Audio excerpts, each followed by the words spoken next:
السلام عليكم ورحمة الله. قبل كل شيء، هذا المنشور من الصفحة الرسمية لولاية سطيف في بيان لها حول ملعب سطيف الجديد.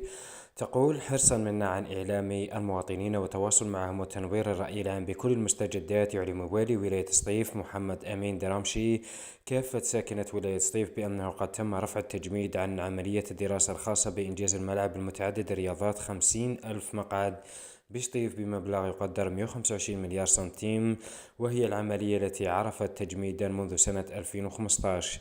هذه الخطوة الإيجابية التي تعد إضافة للولاية في مجال الهياكل المنشآت الرياضية تعكس حرص السلطات العمومية على ترقية الممارسة الرياضية والتكفل الأمثل بالنخب الرياضية، فهنيئا لسكان الولاية بهذا المكسب الرياضي الضخم الذي لا طامل ما انتظره المواطنون بفارغ الصبر في سطيف وكل الجزائر.